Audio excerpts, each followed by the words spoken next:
Hello everyone, welcome back to my channel. तो आज मैं आप सभी को बताने वाली हूँ कि बहुत कम कपड़े हो तो स्लीव कैसे बनाएं। तो ये मेरे पास कुछ बचे हुए कपड़े हैं जो मैंने कटिंग में से निकाले हैं कैसे भी एडजस्ट करके, और स्लीव में डिज़ाइन भी है और उसकी लेंथ भी 10.5 इंच की है। और ये अच्छा था कि स्लीव में बॉर्डर भी था, तो मैं लेंथ बढ़ाने के लिए बॉर्डर का यूज़ कर लूँगी। और यहाँ पर डिज़ाइन के हिसाब से सिलाई मार देती हूँ।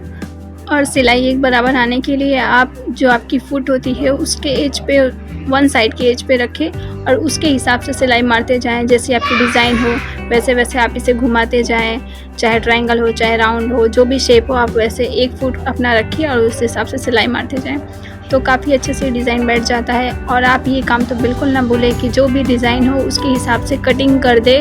सिर्फ कटिंग ही नहीं, यहाँ पे हमें कट भी मारना पड़ेगा, जो नॉचेस भी बोलते हैं जिसे, ताकि शेप अच्छे से बैठे। जब हम इसे पलटी करते हैं तो इसकी शेप आनी चाहिए, उसके लिए हमें इसे कट मारना पड़ेगा। तो थोड़ी थोड़ी गैप करके आप कट मारें और फिर इसे इस तरह से पलटी कर दें। इस तरह से पलटी कर दें, उसके बाद इस पे है एक सिलाई भी आप चला सकते हैं, और नहीं चाहिए तो नहीं भी चला सकते हैं। लेकिन सिलाई चलाने से क्या होता है कि शेप अच्छे से बैठ भी जाता है।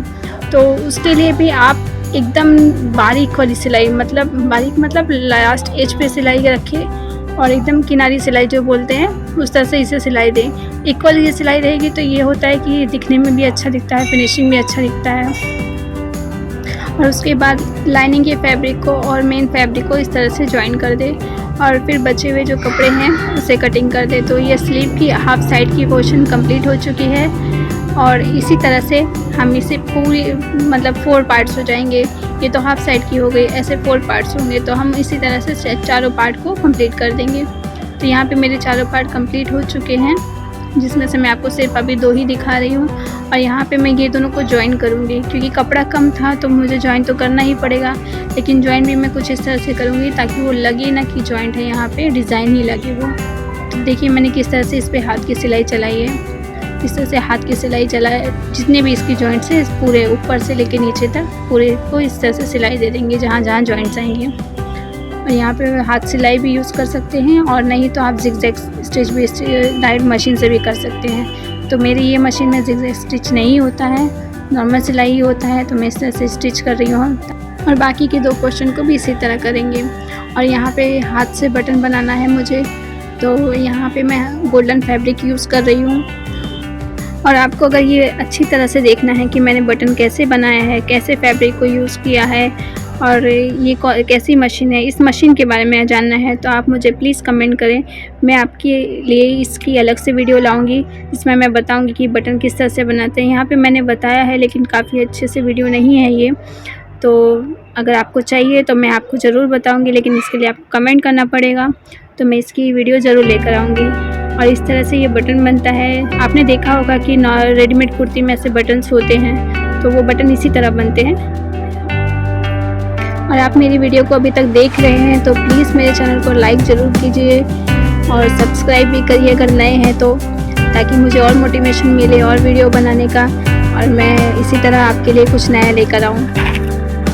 और इस तरह से हमारा बटन बन जाता है। एक बटन नहीं, इसके सारे बटन मैंने कंप्लीट कर लिए हैं। तो बस इस तरह से मैं यहाँ पे बटन्स दे दूँगी जैसे मुझे चाहिए। आपको जैसे चाहिए बटन आप अपने हिसाब से भी दे सकते हैं। और जो ऊपर की जॉइंट्स है ये दिख रही है, तो यहाँ पे मैं थोड़े, मेरे पास बीड्स रखे हैं, मैं वो ही यूज़ कर लेती हूँ।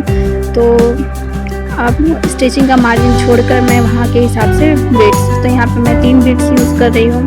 और अगर आपकी स्लीव और लंबी है तो आप और बीड्स यूज़ कर सकते हैं या कुछ और भी यूज़ कर सकते हैं। तो यहाँ पे मुझे ये बीड्स ही अच्छी लग रही थी, तो मैंने सोचा यही क्यों ना लगा दूँ। और उसके बाद मुझे अब लेंथ बढ़ाना है, तो इसके लिए मैं अपने बॉर्डर का यूज़ करूँगी। तो बॉर्डर में लाइनिंग अभी तक अटैच नहीं की थी, तो उसके लिए मैं फैब्रिक कट करके इसमें लाइनिंग अटैच करूँगी। और लाइनिंग इस तरह से अटैच करनी है कि नीचे के पोर्शन को हमें पूरी तरह कंप्लीट कर देना है। और ये डिपेंड करता है आपके ऊपर, आप चाहो तो नीचे की जो एज होती है स्लीव की वहाँ पे ओपन रखो, लेकिन यहाँ पे मैंने क्या किया है, नीचे की एज को कंप्लीट कर दिया है। और मैं इसकी जॉइंट्स जहाँ पे बटन्स लगने वाले हैं वहाँ से इसे जॉइंट्स करूँगी। तो नीचे वाले को मैं इस तरह से कंप्लीट कर दूँगी और ऊपर को एक सिलाई मार दूँगी। और जहाँ से हमें अपनी स्लीव को जॉइन करना है वहाँ के लिए मैं ये सिलाई मार रही हूँ। अभी आपको पता चलेगा ये सिलाई क्यों है, क्योंकि जब हम किसी भी बॉर्डर को अटैच करते हैं तो हमें जब दूसरे साइड से रखते हैं तो उसका बॉर्डर का लास्ट सेक्शन नहीं पता चलता। तो बस इससे सिलाई मार रही हूँ ताकि ये सिलाई पे ही मैं एक और सिलाई दे सकूँ, और ताकि बॉर्डर का जो शो है वो भी ख़राब ना हो, वो पूरी तरह से दिख के आए। और अपने जितनी भी मुझे मार्जिन रखनी है वो हिसाब से मैं यहाँ पे पिन लगा दूँगी। तो पिन लगाने के बाद जो भी इसका सेक्शन बचेगा उसे मैं इसी सिलाई पे कंप्लीट कर दूँगी।